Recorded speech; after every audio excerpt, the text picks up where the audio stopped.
আপনারা এখানে যে গাছটি দেখতে পাচ্ছেন এটি একটি ঔষধি গুণসম্পন্ন গাছ। মানুষের মুখে ঘা হলে যখন মানুষ ঝাল জাতীয় কোনো কিছু খেতে পারে না, তখন এই গাছটির ফুলটি নিয়ে হাতের ভিতরে নিয়ে এই ফুলের কোষগুলি আলাদা করে সুন্দর করে ছড়িয়ে ঝরঝরে করে এই ফুলটি যদি মুখের ভিতরে 2 থেকে 3 মিনিট রেখে দেন, দেখবেন আপনার মুখের ভিতরে প্রচুর লালা হচ্ছে। আর কিছুক্ষণ পরে এই লালাটা বের করে ফেললে আপনার মুখের ঘাটা সেরে যাবে। মিনিমাম 2 থেকে 3 দিন এভাবে দিনে 2-3 বার করতে হবে, তাহলে দেখবেন আপনার মুখের ঘা একদম সেরে গেছে। এটি যে কোনো জায়গায় হয়, বিশেষ করে গরু যে ঘাস খায়, ঘাস জাতীয় জায়গায় এগুলো হয়।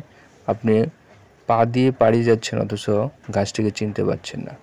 আমাদের এই জেনারেশনের মানুষ আসলে উদ্ভিদ সম্পর্কে সঠিকভাবে জানে না। আমাদেরকে উদ্ভিদ সম্পর্কে জানতে হবে।